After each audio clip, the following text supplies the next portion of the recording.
বিবাহের ১ বছর পরে ধীরাজ অন্ধ হয়ে গেল। চোখের একটা অসুখ আছে, বড় বিপজ্জনক অসুখ।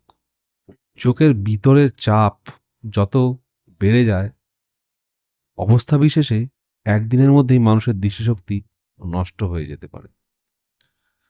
আগের দিনটা ছিল বিবাহের বার্ষিক তিথি। রাত্রিটা দুজনে জেগে কাটিয়ে দিয়েছিল। সারা রাত কয়েকটা মিনিটের জন্যেও চোখ না বুজিয়ে প্রতিদিন সকালে একেবারে সূর্যের মুখ না দেখিলেও রাত জাগাটা তাদের বেশ অভ্যস্ত হইয়া আসিয়াছিল। বিবাহের প্রথম বছরে রাত ২টোর আগে ফিসফিসানি শেষ হওয়াটা সাধারণ স্বামী স্ত্রীর পক্ষে স্বাভাবিক নয়।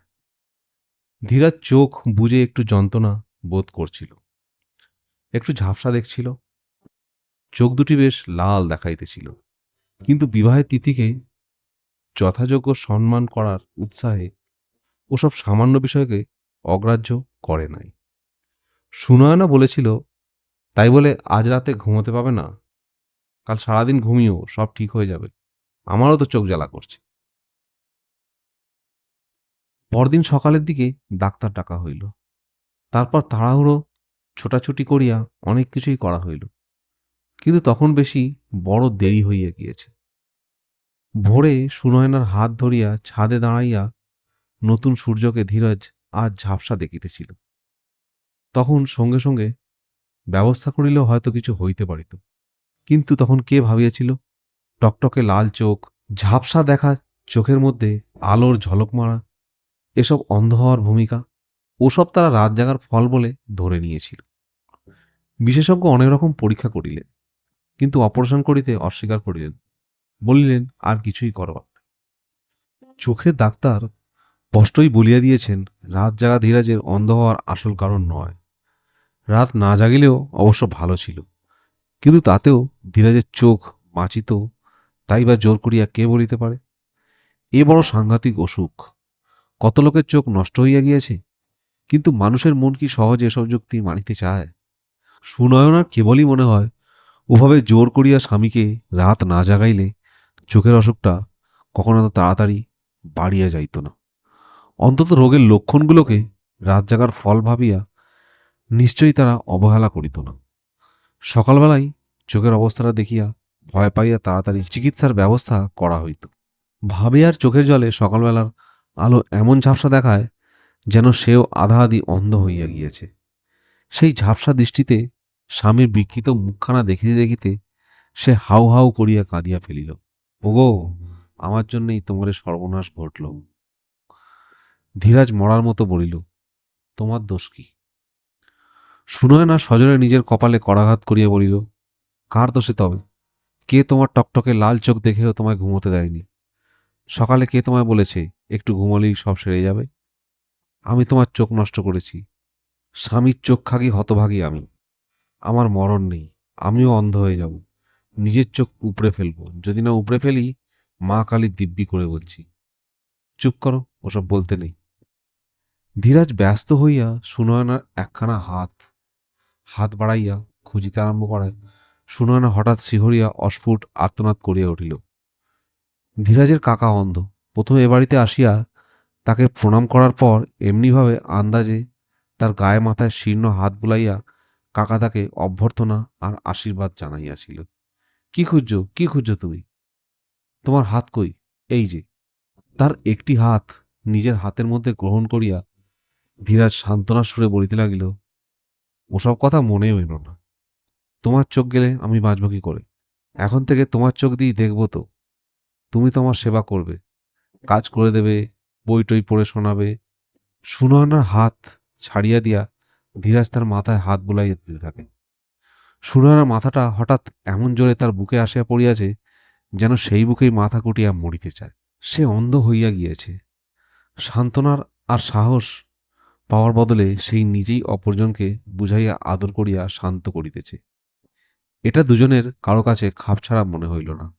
ভালোবাসার এই অন্ধ ব্যাকুলতার মধ্যে দুর্ভাগ্যের ভালো ওষুধ জগতে আর কি আছে? ধীরাজ বেশি ব্যাকুল হয় নাই। কতকটা বজ্রহত মানুষের মতো সে বিছানায় পড়িয়া আছে। মুখে বেশি কথা নাই, অদিষ্টকে ধিক্কার দেওয়া নাই, কি পাবে তার এমন শাস্তি জুটিল, ঈশ্বরের কাছে সে কৈফিয়ত দাবি করা নাই। লোভী শিশুর মতো সকলের সহানুভূতি গিলিবার অধীর আগ্রহও নাই। এখনও সে যেন নিঃসন্দেহে বিশ্বাস করিয়া উঠিতে পারে নাই চিরদিনের জন্যে সে অন্ধ হইয়া গিয়াছে। মনের তলে এখনো যেন তার একটা যুক্তিহীন আশা জাগিয়া আছে, হয়তো সব ঠিক হইয়া যাইতে পারে। ইতিমধ্যেও সুনয়নাকে সে বলিয়াছে, তাছাড়া কি জানো, কিছুদিন পরে হয়তো একটু একটু দেখতে পাবো। ভালো দেখতে পাবো না বটে, চশমা টশমা নিয়ে হয়তো ধোঁয়াটে জাপসা মতো জিনিসপত্র একটু দেখতে পাবো, তবু তো দেখতে পাবো। খুব বড় একজন স্পেশালিস্টের কাছে যেতে হবে। ধীরাজের মনে যতখানি হতাশা জাগা উচিত ছিল, ধীরাজের কাছে আমল না পাইয়া তার সবখানি যেন সুনয়নাকে আশ্রয় করিয়া তাহাকে আত্মহারা করিয়া দিয়াছে। ধীরাজের আফসোস আর হাহুতাস যেন মুক্তি পাইতেছে তার মুখে। পরস্পর দুটি রাত্রি সে ঘুমায় নাই। একটি রাত্রে জাগিয়া স্বামীর সোহাগ ভোগ করিয়া, আর একটি রাত্রি জাগিয়া আছে অন্ধ স্বামীর স্ত্রী হইয়া জীবন কাটানোর বিভৎস অসুবিধাগুলোর কথা কল্পনা করিয়া। সারা রাত সে আলো নিভায় নাই। প্রথম রাত্রে তারা আলো নিভায় নাই দুজনে দুজনকে দেখিবে বলিয়া। পরের রাত্রে সে আলো নিভায় নাই অন্ধকারের ভয়ে। হাসপাতাল হইতে ধীরাজ বাড়ি ফিরিয়াছিল রাত্রি প্রায় 11টার সময়। শান্ত ক্লান্ত ঘুমের নেশায় আচ্ছন্ন অন্ধ ধীরাজ। এক বাটি দুধ চুমুক দিয়া খাইয়াই সে শুইয়া পড়িয়াছিল। শুইয়া পড়িতে তাকে সাহায্য করিয়াছিল বাড়ির প্রায় সকলে, বাবা মা ভাই বোন, পিসি খুড়ি ভাইপো ভগিনী ভাগ্নে ভাগিনীর দল।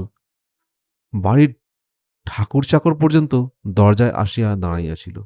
শুধু আসে নাই ধীরাজের অন্ধ কাকা। ধীরাজের মার মৃদু কান্নার শব্দ শুনিতে শুনিতে তখন সুনয়নার কান্নার মধ্যে হঠাৎ ভাঙা কাশির বেতাল আওয়াজের মতো কি যেন ঝমঝম করিয়া বাজিয়া উঠিয়াছিল। বিদ্যুতের আলোয় উজ্জ্বল ঘরখানা পাক খাইয়া অন্ধকার হইয়া গিয়াছিল। মূর্ছা নয়, মূর্ছা গেলে সুনয়না পড়িয়া যাইত, জ্ঞান থাকিত না। একটু টলিতে থাকিলে সেইখানেই দাঁড়াইয়া দাঁড়াইয়া সে প্রায় মিনিট খানেক চোখ দিয়াই যেন গাঢ় স্যাঁতস্যাঁতে অন্ধকার দেখিয়াছিল। কানের মধ্যে তখন শব্দ থামিয়া গিয়াছে, বাহিরেও কোনো শব্দ নাই, কিন্তু স্তব্ধতাকেও সুনয়নার মনে হইয়াছিল সাময়িক অন্ধকারের অঙ্গ। তারপর সেই নিবিড় কালো অন্ধকার পরিণত হইয়া গিয়াছিল গাঢ় কুয়াশায়, এবং ক্রমে ক্রমে কুয়াশাও কাটিয়া গিয়াছিল। সকলের কথায় গুঞ্জনধ্বনি হঠাৎ স্পষ্ট ও বোধগম্য হইয়া উঠিয়াছিল। কিন্তু এক অজানা আতঙ্কে তখন সুনয়নার বুকের মধ্যে ঢিপ ঢিপ করিতেছে। সে আতঙ্ক ধীরাজের চোখের জন্য নয়। চোখ যে তার নষ্ট হইয়া গিয়েছে সুনয়নার আগেই সে খবর পাইয়াছিল। অন্যমনস্ক অবস্থায় হঠাৎ কানের কাছে জোরে শব্দ হইলে কিছুক্ষণের জন্য মানুষ যেমন বেহিসেবি আতঙ্কে অধিভূত হইয়া যায়। কি জন্যে আতঙ্ক তাও বুঝিবার ক্ষমতা থাকে না। চিন্তাশক্তি ফিরিয়া আসিবার পরেও সুনয়না অনেকক্ষণ পর্যন্ত সেই রকম একটা আতঙ্ক অনুভব করিয়াছিল। তাকে চমক দিয়া বাস্তবে টানিয়ে আনিয়াছিল ঘর খালি হওয়ার পর ধীরাজের অস্ফুট প্রশ্ন, আলো নিভালে না? এ প্রশ্ন সুনয়না অনেকবার শুনিয়াছে। শোবার আগে আলো নিভাইতে তার প্রায় খেয়াল থাকে না। ধীরাজ ধীরাজ মনে পড়াইয়া দেয়। কালই পরিচিত সাধারণ প্রশ্নটি শুনিয়া আকস্মিক উত্তেজনায় তার দম যেন আটকাইয়া আসিয়াছিল। ধীরাজ কি তবে ঘরের আলো দেখিতে পাইতেছে? ধীরাজ সাড়া দেয় নাই।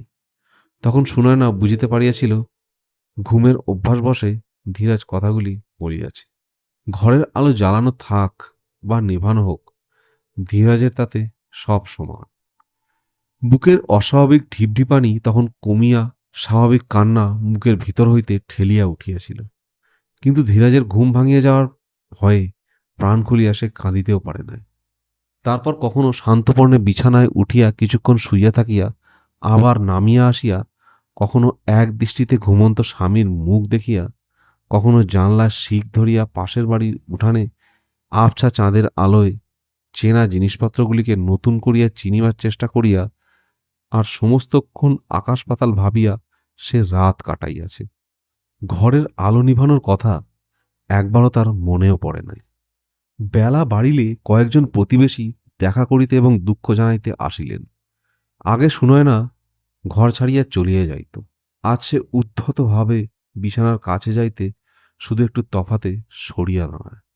এই সামান্য ব্যাপারে তার এমন বিরক্তি বোধ হয় বলিবার নয়। সকলের সমবেদনার গম্ভীর্যে বিকৃত মুখ দেখিয়া আর অর্থহীন ভদ্রতার মিঠা মিঠা কথা শুনিয়া গায়ে যেন তার আগুন ধরিয়া যাইতে থাকে। একজন অকালবৃদ্ধ সবজান্তা ভদ্রলোক যখন অদ্ভুত একটা আফসোসের শব্দে বলিলেন যে অ্যালোপ্যাথি না করিয়া হোমিওপ্যাথি করিলে হয়তো উপকার হইত, তখন বাঘিনীর মতো তার উপর ঝাঁপিয়া পড়িয়া আঁচড়াইয়া কামড়াইয়া তাকে ঘরের বাহির করিয়া দেওয়ার ইচ্ছাটা দমন করা কাল রাত্রে কান্না চাপিয়া রাখার চেয়েও সুনয়নার কঠিন মনে হয়। হঠাৎ সে শুনিতে পাইল তার গলার আওয়াজেই তার মনের কথা কে উচ্চারণ করিতেছে, আপনারা এখন আসুন, উনি একটু বিশ্রাম করবেন। সকলে আহত বিস্ময়ে তার এলোমেলো চুল, ক্লিষ্ট মুখ আর বিস্ময়িত চোখের দিকে তাকায়।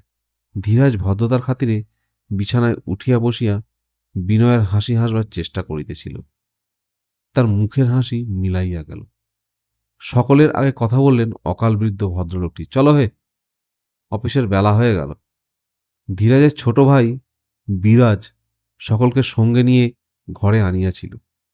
সকলে চলিয়া গেলে সে বলিল, তুমি সকলকে তাড়িয়ে দিলে বৌদি? ধীরাজ ভৎসনার সুরে বলিল, তোমার কি মাথা খারাপ হয়ে গেছে? সুনয়না উদ্ভ্রান্তভাবে তার বাঁ হাতের বুড়ো আঙুল দিয়া নিজের কপালে ঘষিতে থাকে, কথা বলে না। বিরাজ বছর তিনেক ডাক্তারি পড়িতেছে। সুনয়নার মূর্তি দেখিয়া এতক্ষণে তার খেয়াল হলো হয়তো তার অসুখ করিয়াছে। তোমার অসুখ করেছে নাকি বৌদি? সুনয়না মাথা নাড়িয়া ঘরের বাহিরে চলিয়া গেল। একটু পরেই বিরাজ গিয়া খবর দিল, দাদা ডাকছে বৌদি। ঘরে ফিরিয়া গিয়া ধীরাজের পরিবর্তন দেখিয়া সুনয়না স্তম্ভিত হইয়া গেল। কয়েক মিনিটের মধ্যে তার মুখখানা যন্ত্রণায় বিকৃত হইয়া গিয়েছে। ডান হাতে সে নিজের চুলগুলি সজোরে মুঠো করিয়া ধরিয়া আছে। সুনয়না সভয়ে জিজ্ঞেস করিল, কি হয়েছে? ধীরাজ অস্বাভাবিকভাবে চাপা গলায় বলিল, তোমার অসুখ করেছে তো? আমি টের পাইনি। বিরাজ না বললে জানতেও পারতাম না। এবার থেকে তোমার অসুখ করবে আর আমি না জেনে তোমায় খাটিয়ে মারব, বকব। ধীরাজ হঠাৎ যেন আর্তনাদ করিয়াই উঠিল, ঠকাও ঠকাও, তুমিও আমায় ঠকাও।